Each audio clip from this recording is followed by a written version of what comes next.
కేరీతు వాగుంది, అక్కడికి వెళ్ళి తాగమన్నాడా? లేదు. హాగరికి చెప్పినట్లుగా, అమ్మా కళ్ళ ముందే ఓట ఉంది తల్లి, నీ కళ్ళు కనిపించట్లేదు, చెత్తారం వచ్చిందేంటి నీకు? ఓట ఉంది అక్కడ, అమ్మా ఓట ఉంది. లేదా ఏలియాకేమో సారుగా కేరీతు వాగు దగ్గరికి వెళ్ళమన్నాడు, వెళ్ళమని చెప్పలేదు. సరిగ్గా కళ్ళు నులుపుకో చూడరా, ఓట ఉంది ఇక్కడ అని చెప్పాడా? ఏమి చెప్పలా.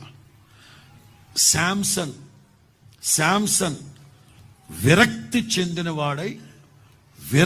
చెందినవాడై విసుగుతో మాట్లాడుతున్నాడు దేవుని దగ్గర, చంపేయాలను. వెంటనే దేవుడు ఏం చేశాడు తెలుసా? Unexpected wonder, unexpected miracle. ఇదిగో అగ్ని హస్తం చాపి గోతిని చీల్చి నీళ్లు ఉబికే అంట అక్కడ. Unexpected wonder.